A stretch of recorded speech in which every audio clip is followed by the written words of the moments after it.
చేశారని చెప్పండి. అప్పుడు మీ స్వేచ్ఛను కాపాడతాడు ఆయన. ఏ రోజు పెట్టాడు టీవీ ముందర వచ్చి? నిన్న డీజీపీ ఏమయ్యాడండి?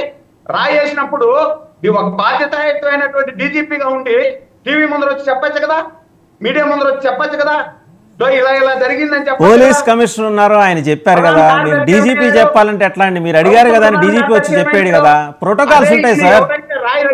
సురేంద్ర నాయుడు గారు, ప్రోటోకాల్స్ ఉంటాయి. మీకు తెలియకపోతే ఎట్లా? ప్రోటోకాల్స్ ఉంటాయి. సరే వేణుగోపాల్ గారు మీరు చెప్పండి, ఏంటి ఆయన చెప్పినవన్నీ నిజమేనా? వేణుగోపాల్ గారు ఆయన చెప్పేవన్నీ నిజమేనా? వేణుగోపాల్ గారు చెప్పండి. అవకాశం ఇవ్వమని చెప్పండి.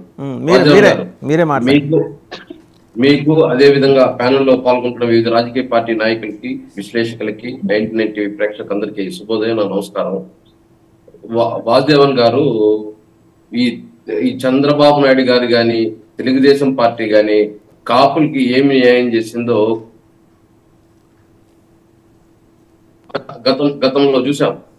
కాపులకి ఏ విధంగా హామీలు ఇచ్చి ఆ హామీల్ని తొంగలో దొక్కడము, వాళ్ళని మోసం చేయడము, అదే విధంగా వాళ్ళని అనేక రకాలుగా ఇబ్బంది పెట్టడము కాపుల్ని చూడదు. స్వయం హరిరామ్ జోగి లాంటి వ్యక్తే తన పుస్తకంలో రాసుకున్నాడు, నరికి చంపింది చంద్రబాబు నాయుడు గారు పొంగవేటి రంగా గారిని. అలాంటి వ్యక్తి పక్కన తిరుగుతూ ఈరోజు పవన్ కళ్యాణ్ మళ్ళీ నీతులు మాట్లాడుతున్నాడు కాపుల గురించి, జగన్మోహన్ రెడ్డి విమర్శిస్తూ. ఈ రోజు ఏదైతే కాపులకు ఆరాధ్య దైవం రజనీష్ గారు చెప్పుకుంటున్నారో, అలాంటి రంగా గారిని చంపింది హరిరామ జోగేని అయితే రజనీ గారికి బాగా స్పష్టంగా చెప్తారు. ఎందుకంటే ఆయన చూడలేదు, మేము కూడా చూడలేదు అనుకోండి. కానీ ఏదైతే అప్పుడు హోమ్ మినిస్టర్ గానో ఏదో ఉన్నాడు హరిరామ జోగి గారు, ఆయనకి తెలుసు ఏ విధంగా రంగాన్ని చంపే ప్రయత్నం చేశాడో చంద్రబాబు నాయుడు గారు నందమూరి తారక రామారావు కూడా చెప్పడం జరిగింది. ఇలా ఏదైతే వాళ్ళు ఆరాధించే దైవం ఒక పక్క చెప్పుకుంటారు, అలాంటి ఆరాధించే దైవము ఎవరైతే చంపాడో అతనికి అమ్ముడు పోవడం వీళ్ళనే చూస్తున్నాం, ఇంకెక్కడా చూడడం లేదు. కాపుల గురించి బాగా గొప్పగానే చెప్తున్నారు. ఈరోజు కాపులకి రాజకీయంగా, సామాజికంగా, ఆర్థికంగా న్యాయం అంతో ఇంతో చేసిందంటే రాష్ట్ర ముఖ్యమంత్రి వైఎస్ జగన్మోహన్ రెడ్డి గారు. వాళ్ళకి ఇప్పుడు అన్ని సంక్షేమ కార్యక్రమాల్లోనూ ఆర్థికంగా సపోర్ట్ చేశారు, రాజకీయంగానూ సపోర్ట్ చేస్తున్నారు. అదేవిధంగా రాధా ఉన్నాడు, 2 రోజులు వైఎస్ఆర్ పార్టీలో ఉంటాడు, 2 రోజులు తెలుగుదేశంలో ఉంటాడు, 2 రోజులు ఇద్దరిని విమర్శిస్తాడు. ఇలాంటి కన్సల్ట్ అయిన వ్యక్తులతో ఇంకా మనం ఏం చెప్పాలి? ఈరోజు ఈయన చెప్తున్నారు, ఓట్ల సురేంద్ర అన్న గారు చెప్తున్నారు ఏదో కాపులకు వీళ్ళే న్యాయం చేసినట్టు, లేకపోతే ఈయన జిల్లా పేరు మార్చినంత మాత్రం అభిమానం చేయటం. మరి చంద్రబాబు నాయుడు అన్ని సంవత్సరాలు గొడ్డలతో చంపాడు, అన్ని సంవత్సరాలు కాపుల్ని మోసుకొని ఆ కాపులు ఓట్లు దోచుకుంటా ఉన్నాడు. మరి ఆయన పెట్టచ్చు కదా జిల్లా పేరు. ఆ కాపులకి మేమే ఇది మా మామ, మా మేనమామ అని చెప్పుకుంటున్నారు కదా. ఆయన నరికి చంపింది మీరే, మా మేనమామ అనుకొని ఒక ఆయనకి వెన్నుపోటు పొడిచారు, ఇంకొక ఆయన గొడ్డలతో చంపారు. మీ సొంత మామని మీరు ఏమైనా చేసుకుంటారు, మేము దాని గురించి లోపల డెప్త్ గా పోవడం లేదు. కనీసము ఆయన పేరు ఉపయోగించుకుంటూ ఆ కాపు ఓటును ఉపయోగించుకుంటున్న మీరు గత 20-30 సంవత్సరాలుగా ఆయనకు ఆ జిల్లా పేరు పెట్టద్దని జగన్మోహన్ రెడ్డి గారు ఏమైనా అడ్డుపడ్డారా? ఇంకెవరైనా అడ్డుపడ్డారా? సొంత మామ, పిల్లనిచ్చే మామకే పేరు పెట్టేది చంద్రబాబు నాయుడు గారు. అలాంటి దానికి జగన్మోహన్ రెడ్డి గారు వచ్చిన తర్వాత ఏదైతే తెలుగు పార్టీకి అతీతంగా ఈరోజు ఆయనకి ఏదైతే దేశవ్యాప్తంగా అభిమానులు ఉన్నారు, అదే విధంగా ఒక జిల్లా కన్నా ఆయనకి పేరు పెట్టాలని చెప్పేసి జగన్మోహన్ రెడ్డి గారు పెట్టారు. మళ్ళీ వీళ్ళు విమర్శించడం చూస్తే చెప్తారు 5,000 కోట్ల బడ్జెట్ 2014-2019 పెట్టాడు. ఎన్ని కోట్లు ఇచ్చాడు? కనీసం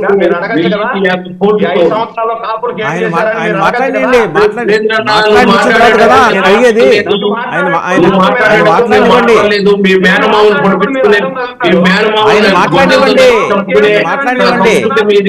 మీ పిల్లనిచ్చే మామూలు వెన్నుపోటు పొడుచుకునే సంస్కృతి మీది. మీరు జిల్లా పేరు పెట్టుకోకపోయినా పర్వాలేదు, కానీ జగన్మోహన్ రెడ్డి గారు మాత్రం పెట్టింది తప్పైపోయింది. ఆయన మాట్లాడనీయండి, మీరు ఆయన మాట్లాడనీయకుండా ఎందుకు మీరు అడ్డుపడతారు? మాట్లాడినిచ్చడిగా మీరు మాట్లాడే దాంట్లో ఉండే దాని మీదే నేను మాట్లాడింది. మీ పిల్లనిచ్చిన మామూలు వెన్నుపోటు పొడుచుకుంటారు, అది మీ ఇష్టం. వేణుగోపాల్ గారు ఒక నిమిషం ఉండండి, ఆయన ఏదో మాట్లాడుతున్నారు, విందాం ఒకసారి చెప్పండి. చెప్పండి సురేంద్ర నాయుడు గారు మేము చెప్పండి. ఇచ్చిన 5% రిజర్వేషన్ ఎందుకు అమలు చేయలేదో అని అడగండి ఆయన్ని. మాట్లాడతా. నేను దాని మీద వస్తా, దాని మీద మిమ్మల్ని కూడా అడగాలి నేను. దాని మీద రిజర్వేషన్ల మీద మిమ్మల్ని ఒక్క నిమిషం వేణుగోపాల్ గారు ఒక్క నిమిషం మీ దగ్గరకు వస్తా. కాపు రిజర్వేషన్లకు సంబంధించి సురేంద్ర నాయుడు గారు 5% ఇచ్చామన్నారు. దేంట్లో ఇచ్చారు మీరు? ఈడబ్ల్యూఎస్. టెక్నికల్ గా అది మీకు సాధ్యమా? వినండి నా ప్రశ్న వినండి. టెక్నికల్ గా అది సాధ్యమా? అది మీకు తెలుసు. కేంద్రానికి వెళ్తే అది తిరగొడతారని తెలిసి మీరు ఇచ్చిన 10% నుంచి 5% మీరు ఎట్లా తీస్తారండి? 10% ఈడబ్ల్యూఎస్ అనేది కేంద్ర ప్రభుత్వం ఇచ్చింది. ఈడబ్ల్యూఎస్ నుంచి మీరు ఎట్లా తీస్తారు? విడిగా ఇవ్వాలి, మీరు విడిగా ఇవ్వాలి. అది విడిగా ఇవ్వకుండా దీంట్లో పెట్టి తీర్మానం చేసి కేంద్రానికి పంపిస్తే సురేంద్ర నాయుడు గారు ఇవాళ రేపు మీరు ఎత్తుగడలతో వెళ్తే జనం ఊరుకోరండి. జనం ఊరుకోరు. ఇచ్చే 10% ఈడబ్ల్యూఎస్ కాకుండా మీరు 5% ఇవ్వాలి. అది కాకుండా ఇవ్వాలి. దాంట్లో ఇంక్లూడ్ చేసి మీరు కేంద్రానికి తీర్మానం పంపిస్తే కేంద్రం ఒప్పుకుంటుందా? నేను అడిగిన టెక్నికల్ పాయింట్ కి సమాధానం చెప్పండి. మీ ప్రశ్నకి నేను సమాధానం చెప్తా. 10% వినండి, నేను చెప్పేది వినండి. 10% ఈడబ్ల్యూఎస్ ఇచ్చింది కేంద్ర ప్రభుత్వం. దేశంలో ఉన్న అన్ని రాష్ట్రాలు అది ఇంప్లిమెంట్ చేయాలని చెప్పింది. దాంట్లో 5% కాపులకు ఇస్తానంటే తీర్మానం చేసి పంపిస్తే కేంద్రం ఒప్పుకుంటుందా? మీరు అదనంగా ఇవ్వాలి 5% కాపులకి.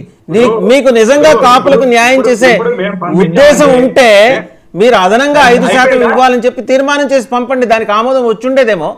మీరు అది ఎందుకు చేయలేకపోయారు?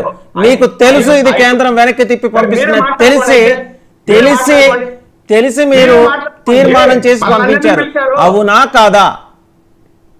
ఇప్పుడు 5% ఈబీసీలో మేము కోటాలో కాపులకు 5%